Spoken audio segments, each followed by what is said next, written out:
बुलढाणा जिल्ह्यात शेहेगाव तालुक्यात केस गळती न गळती त्यानंतर आता रुग्णांना जाणवू लागला प्रचंड थकवा, चिडखोडपणा। प्रशासनाने आम्हाला वाऱ्यावर सोडल्याची नागरिकांची भावना।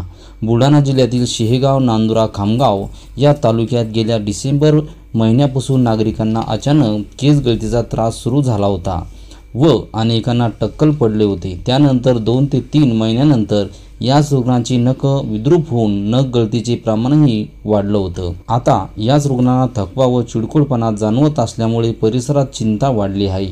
ज्या केस गळती व नख गळती झालेल्या रुग्णांच्या रक्ताच्या नमुन्यामध्ये सेलियमचे प्रमाण वाढले होते। अशातच रुग्णांना आता चिडखोडपणा, थकवा येणे अशा तक्रारी समोर आल्याने परिसरात नागरिकांमध्ये पुन्हा एकदा भीतीचे वातावरण पसरलं आहे।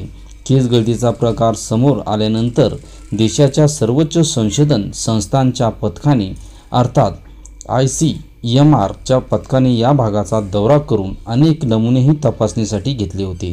मात्र 4 महिने उलटूनही अद्याप या पथकाने अहवाल सादर केला नाही। त्यानंतर नख गळती सुरू झाली व नख गळतीनंतरही केंद्राच्या विशेष पथकाने या परिसराचा दौरा केला। मात्र काही दिवसातच या नागरिकांना आता थकवा व चिडखोडपणा जास्त प्रमाणात जाणवू लागल्याने प्रशासनाने या परिसरातील नागरिकांना वाऱ्यावर सोडल्याची भावना नागरिकांमध्ये दिसून येत आहे। बुलढाणा न्यूजसाठी प्रकाश जवघाले, बुलढाणा। प्राथमिक आरोग्य केंद्र बोनगाव अंतर्गत एकूण 4 गावांमध्ये एकूण 29 नखांची समस्या असलेले रुग्ण आढळून आलेले आहेत। आम्ही याच्यावर प्राथमिक उपचार केलेले आहे व पुढील उपचारासाठी साईबाई मोठे उपजिल्हा रुग्णालय शेगाव येथे रुग्णांना संदर्भित करण्यात आलेले आहे।